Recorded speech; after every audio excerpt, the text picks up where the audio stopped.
Moikka ja tervetuloa uuden Karavan koeajojakson pari. Täällä me koeajetaan Hymer Groupiin kuuluvan italialaisen Laikan puolintegroitu Laika EcoVip L3412DS. Auto on rakennettu Fiat Ducaton alustalle.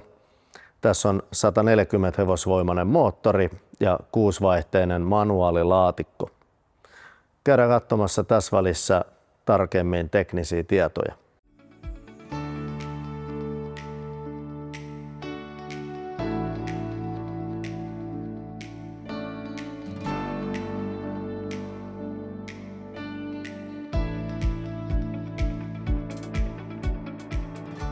Auton keulasta niin puskurit on maalattu auton väriin. Tässä maskin alareunassa menee sitten metallihohto HP koristelista ja maskia koristaa täällä Laikan teksti, logo. Muutenhan tää on ihan tyypillinen Ducaton keula. Ylhäällä sitten tuolla on iso avattava panoraamakattolukko. Tässä EcoVipissä on Michelin Agilis Camping M+S kumit 225716 sarjalaiset ja luonnollisesti niissä sitten 16-tuuman alumiinivanteet. Autossa on kaksoispohja ja täällä luukun takaa päästään lastaamaan tämmönen kapea pieni, mutta läpi auton lastattava tavaratila. Ja yläpuolella on sitten Dineten avattava ikkuna ja tässä sisäänkäynnin yläpuolella on sitten LED-valastus valasemaan sisäänkäyntiä ja XL-ovi, missä on ikkuna, ja kun avataan ovi, niin tuolla on ylhäällä kaasupumppu sitten ja sitten luonnollisesti sisäänkäyntiä helpottaa tuossa sähköinen rappuaskelma. Jääkaapin riitilät tässä ja täällä takana sitten makuuhuoneen avattava iso ikkuna ja tänne kun mennään auton lattian alapuolelle katsomaan tänne, niin täällähän on sitten 100-litrasen harmaavesisäiliön tyhjennysputki ja itse tyhjennys tapahtuu täältä. Avataan tää verrattain iso takatallin ovi. Niin täällä on sitten sähköisen harmaavesisäiliön venttiilin katkaisija, eli täältä se saadaan sitten nappia painamalla tyhjäksi harmaavesisäiliö. Itse takatallihan on iso, kantavuutta on 250 kiloa.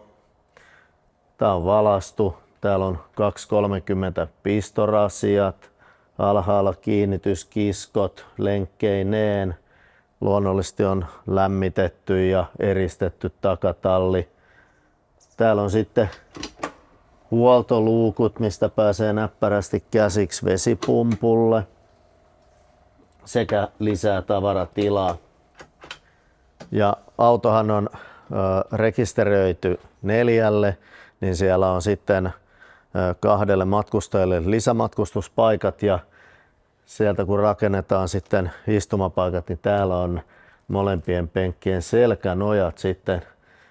Hyvä paikka silloin, kun niitä ei kuljeteta, niin jos ei ne ole paikallaan siellä penkeissä, niin sitten ne voidaan kuljettaa täällä erikseen omilla paikoillaan.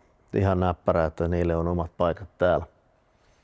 Joo, sellainen takatalli. Täällä takana taas ehkä näkyy tätä italialaista muotoilua. Koko takaosan kiertää tämmönen, voisiko nyt sanoa koristepaneeli. Ja takavalot sitten LED-valot tällaisesti kiilamaisesti tänne keskelle päin. Ja tietenkin silmään pistää toi Laika koiran logo, joka hallitsee tätä takaosan näkymää, mutta muuten tämä on mun mielestä tosi tämmönen, tyylikäs tämä takaosa. Tämä on tietty mielipideasioita, mutta mun mielestä Laika on onnistunut tekemään tyylikkään tämän takaosan. Ja ylhäällä tietenkin sitten vielä turvallisuutta lisäämässä lisäjarruvalo. Siinäpä tämä takaosasto oikeastaan on. Kuljettajan puolen takatallin ovi on myös ihan reilun kokoinen, aavistuksen kapeampi kuin toi apukuskin ovi. Tässä ylhäällä sitten makuuhuoneen avattava ikkuna ja täällä meillä on sitten 100-litrasen raikasvesisäiliön täyttöpiste. Taka-akseli yläpuolella auton sähkön sisäänotto ja tässä yläpuolella sitten vuorostaan WC:n avattava ikkuna ja alapuolella Kemsan tyhjennysluukku. Tämän luukun takaa löytyykin sitten paikat 2 kaasupullolle ja ne on sijoitettu sitten tänne vierekkäin, niin ne on helppo sieltä sitten vaihtaa. Yläpuolella avattava keittiön ikkuna ja sen yläpuolella sitten vielä liesituulettimen ulkoventtiili.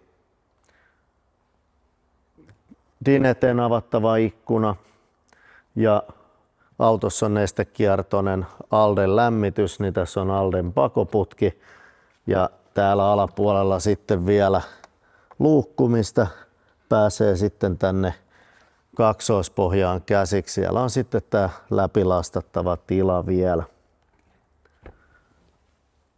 Oven takana, kuljettajan oven takana täällä perinteisessä paikassa sitten on vielä dieseltanki ja AdBlue-tanki täyttöpisteet.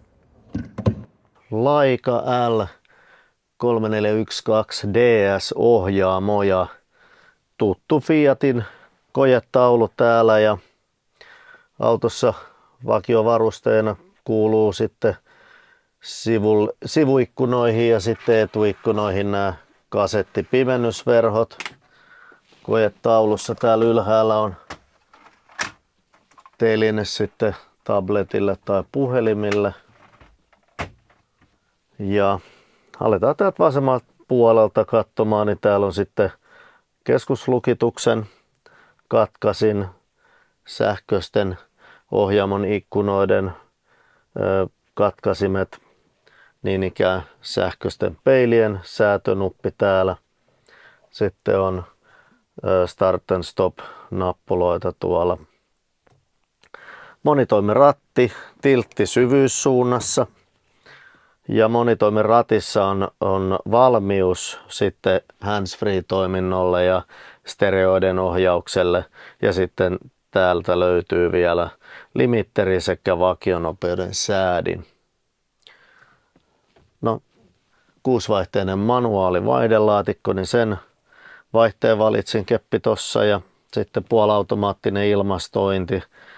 Täällä on sitten hätävilkkua, keskuslukitusnappi ja traction controlli eli sutimisen estoa ja sitten alamäkiavustin, joka toimii siis hitaassa nopeudessa. Ja täällä on USB ja USB-C töpselit, 12 voltin töpseli ja apukuskille sitten airbagia siellä ja hanskalokero. Siinähän tämä. Ja täällä yläpuolella sitten on, jos sattuu jäämään tuolla asuintilan sähkörappunen alas, sisäänkäynnin sähkörappunen, niin sen saa tästä painamalla sitten sisään. Joo, tämmönen ohjaamoni.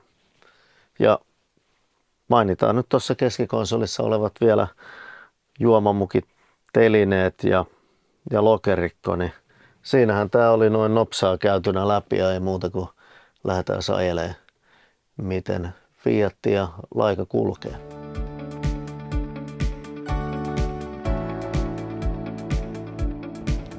No aloitetaan tää koeajon perkaminen tästä ajoasennosta ja penkissä on etureisituen kallistuksen säätö ja korkeuden säätö ja ne mulla tässä aika ala-asennossa on.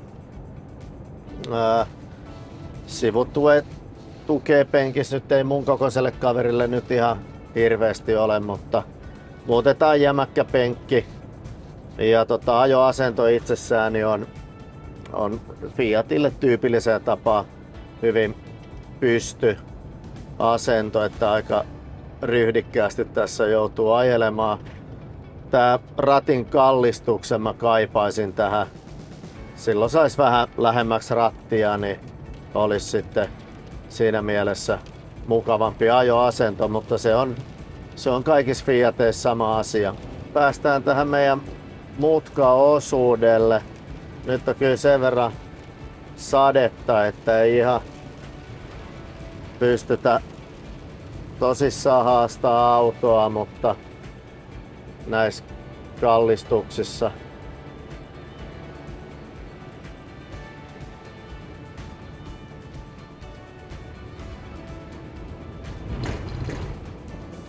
joo, tässä autossahan on takana jäykkä taka-akseli ja lehtijouset ja edessä luonnollisesti erillisjousitus.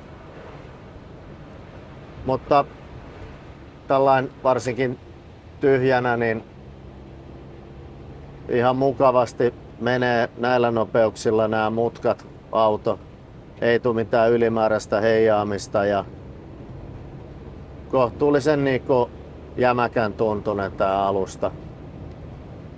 Et ihan siististi meni noi mutkat.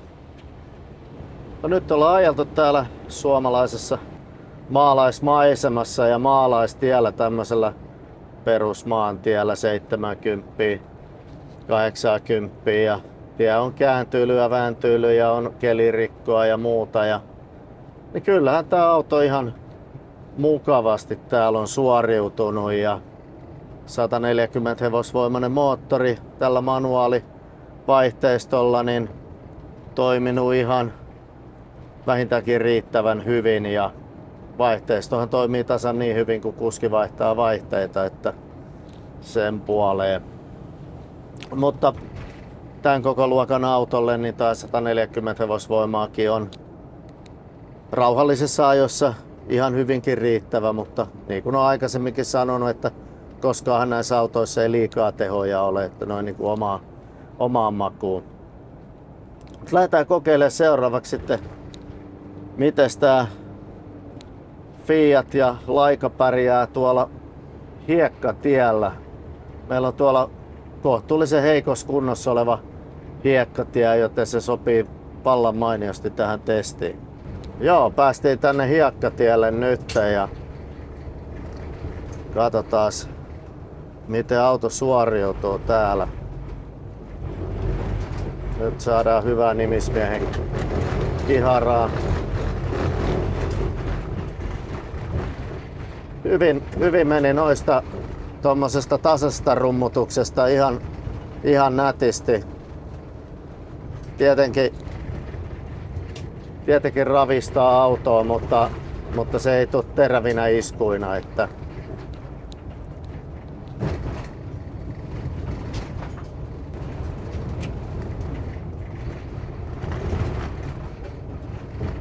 alusta ottaa mun mielestä jopa niin kuin positiivisesti yllättävänkin hyvin myös terävät iskut, että totta kai meteli sisällä kaikki paikat tärisee kun mennään noihin nimismieskiharoihin.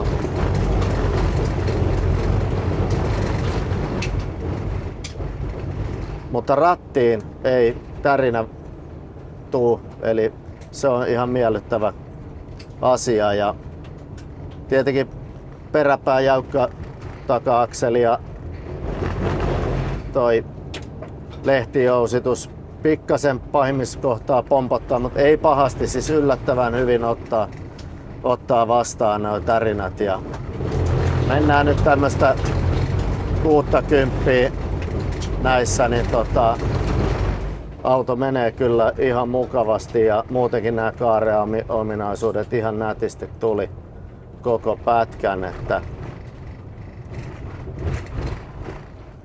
ei tarvii hiekkateitä kiertää tälläkään autolla. Tullaan nyt tänne moottoritielle, lähdetään kiihdyttää tästä 3 40.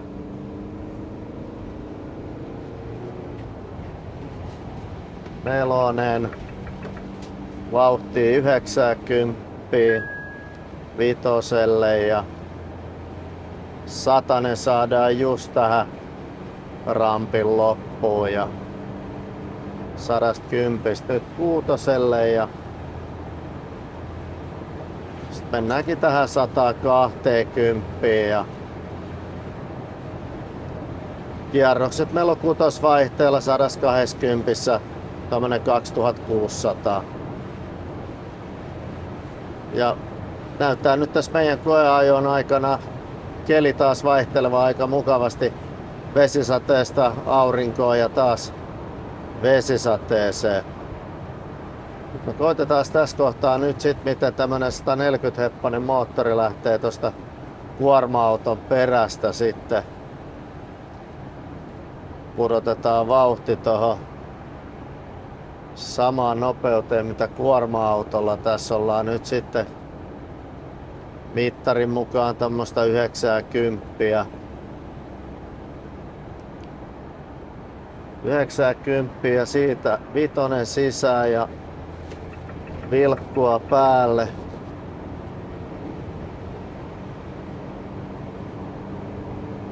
Satakymmenen nyt vauhtiin ja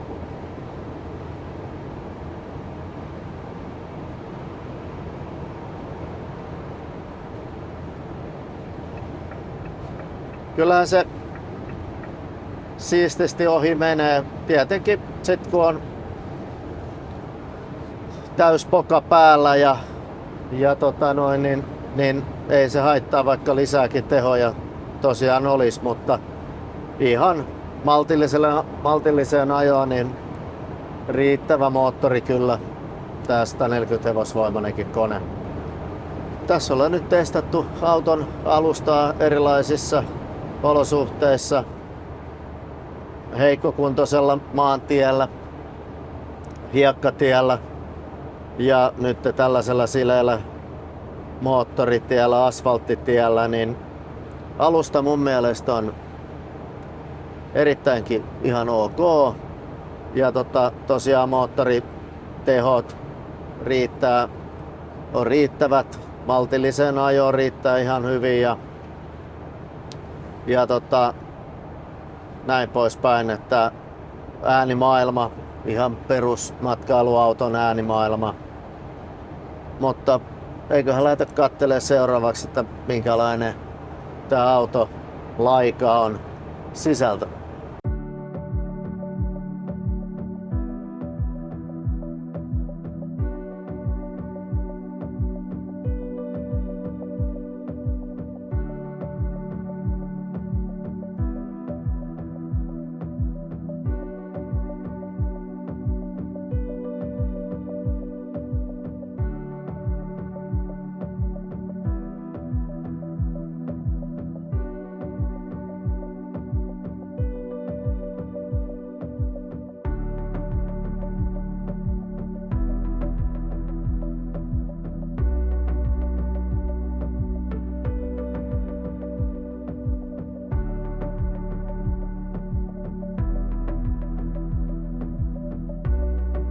Täältä sisältä Dineten ja tämän sisäänkäynnin keittiön osalta Laika 3412 DS on tosi tilavan oloinen.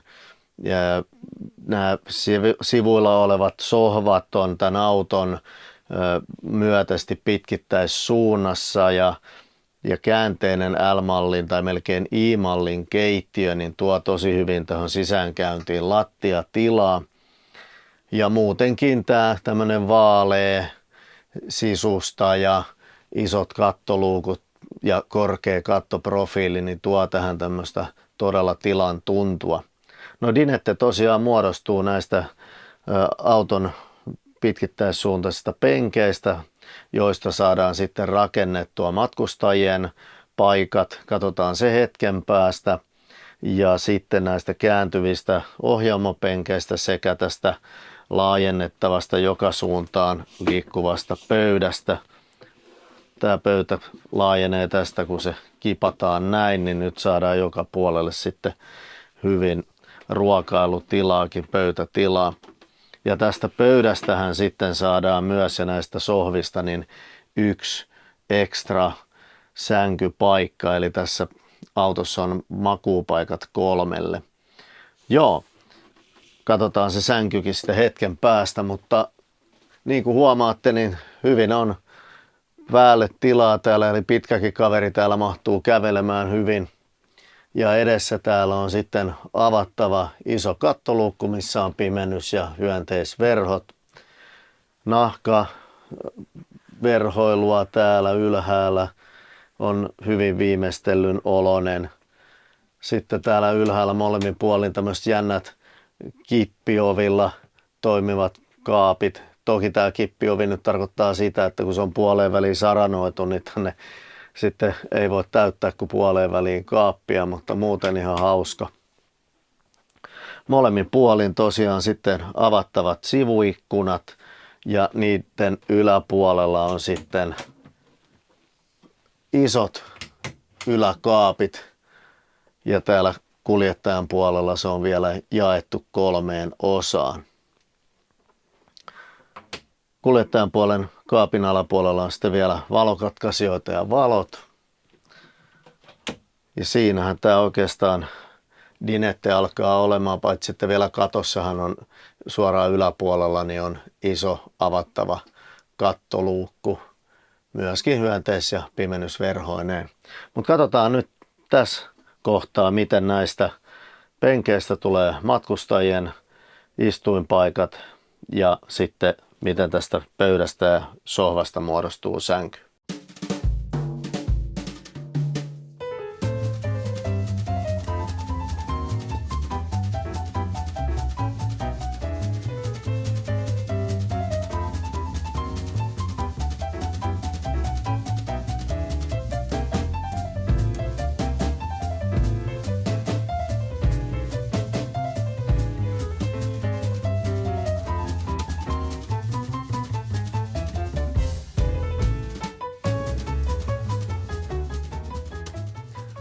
Näin helposti syntyy yhdelle hengelle lisävuodet tästä. Ja ei muuta kuin kasataan vuodet taas sitten päiväasentoon. Patja ylös. Pöytä taitetaan näin ja täällä sitten tässä laajennusosassa oli tämmöiset käännettävät tukijalat ja se menee tonne ja ei muuta kuin kahvasta, niin tää nousee omalla voimallaan ylös. Näin helppo oli ylimääräisen sängyn rakentaminen.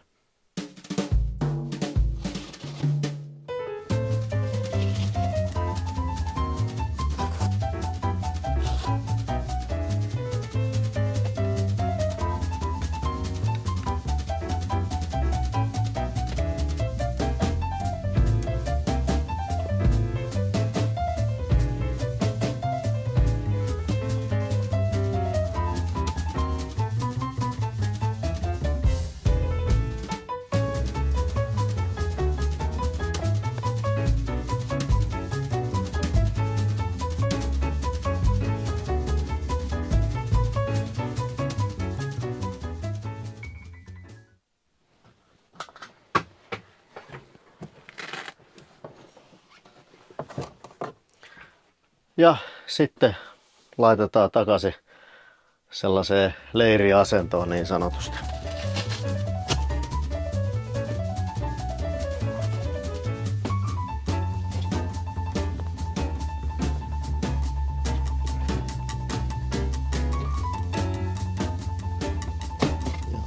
Toi.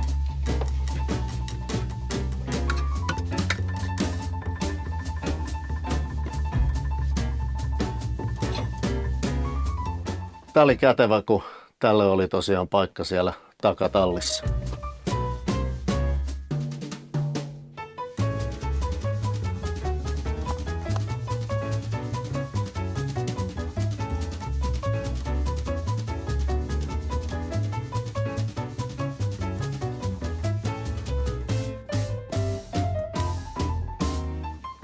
Ja näin. Nyt me ollaan sitten taas leiriasennossa. Ja katsotaan tää kuskin puoleinen vielä.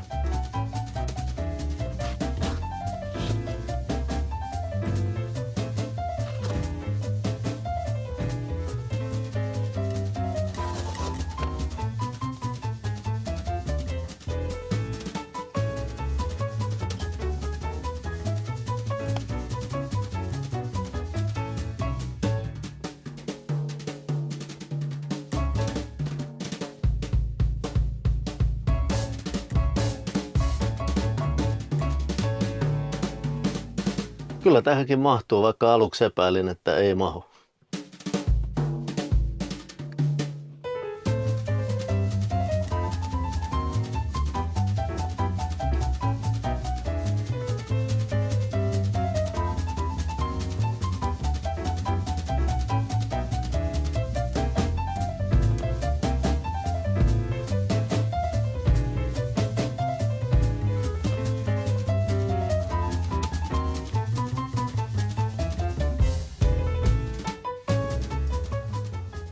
Näin. Kyllähän näistä helposti saa matkustajan penkit ja takaisin sohvat, jos pienenä on vähänkään Tetristä pelannut, niin kyllä nämä aika näppärästi tulee kasaan.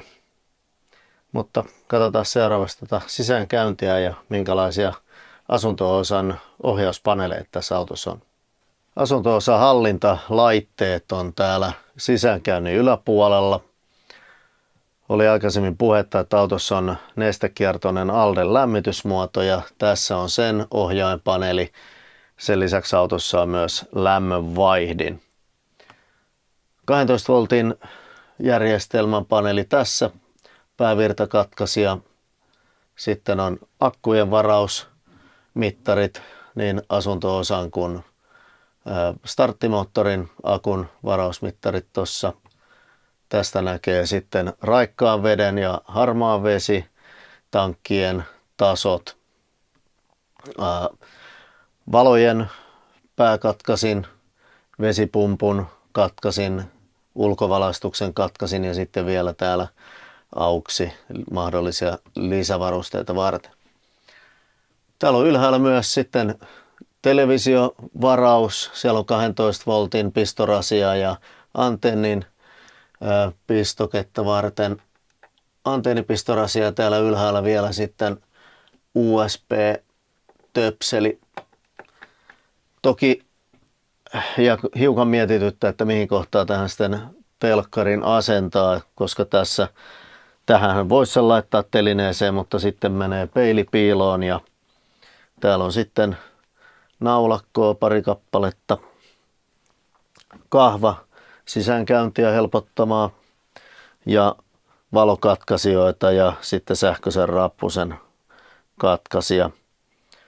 Ovessa oli ikkuna, niin siinä on pimennysverho luonnollisesti ja tuolla alhaalla on sitten roskakori ovessa ja hyönteisverho saadaan tosta. Ja sitten tuossa penkin alapuolella, niin siellä on vielä sitten laatikko, mihin saadaan sitten kenkiä vaikka. Ja sellainen fiksu systeemi tässä on, että kun oven avaa ja sitten laittaa sähköisen rappusen ulos, niin tähän syttyy automaattisesti tähän sisäpuolella olevaan rappuun valo. Se on mun mielestä aika järkevä systeemi. Joo, sellainen sisäänkäynti. Kun Dineten sohvat on näin auton myötäisesti pitkittäin, niin tämä keittiökin on käännetty siitä perinteistä L-mallista toisinpäin. Ja näin me saadaan tähän lattiaan tosi iso tila. No katsotaan tätä itse keittiöä täältä ylhäältä, vaikka lähdetään, niin täällä on iso 4 jaettu yläkaappi, jonka alapuolella on 230 pistorasia, työvalot sekä liesituuletin ja se liesituuletinhan puhalsi sitten rasvat ihan ulos asti. Avattava ikkuna, jossa hyönteisverho ja sitten pimennysverho luonnollisesti. Tämmöinen kulmamallin 3-polttimoinen liesi, kaasuliesi. Ja täällä kannen alla toinen puoli on sitten leikkuulautaa, niin täällä on sitten pyöreä rosterinen lavuaari ja kohtuullisen syvä itse asiassa. Ja sitten kääntyvä hana. Tämä vesihana, tämä voisi olla kyllä mun mielestä vähän isompi, että tämä on ehkä pikkasen pieni, mutta se nyt on tällä kertaa sellainen. Ja hei, työtason alapuolella vetolaatikosto ja Aterin lokerikolla toimii tällä soft close menetelmällä. Toinen vetolaatikko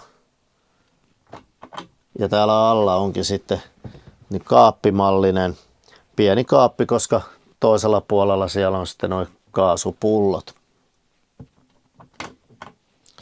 Ja tässä sitten pieni vetolaatikko ja sitten ihan tämmönen normaalikokoinen vetolaatikko ja alhaalla taas tämmönen kaappi.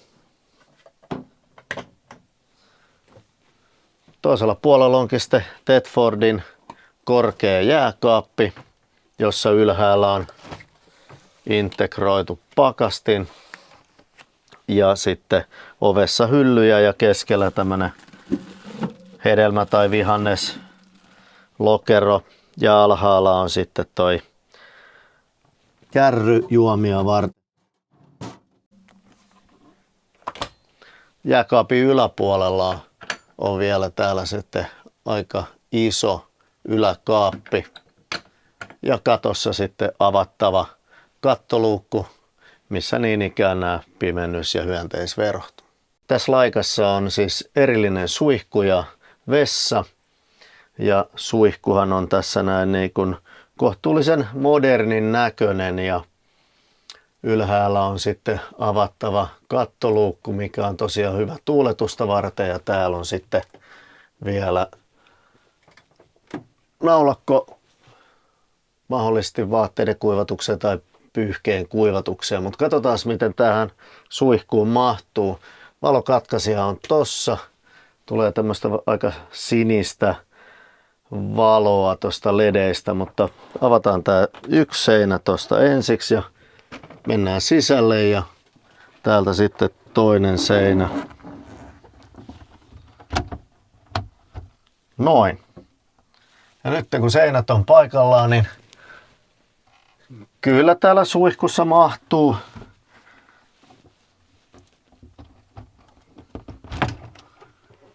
ei nyt voi sanoa, että suuren suuri suihku, mutta kyllä se asiansa kyllä varmasti ajaa, että siinä kyllä suihkuttaa pystyy ihan hyvinkin.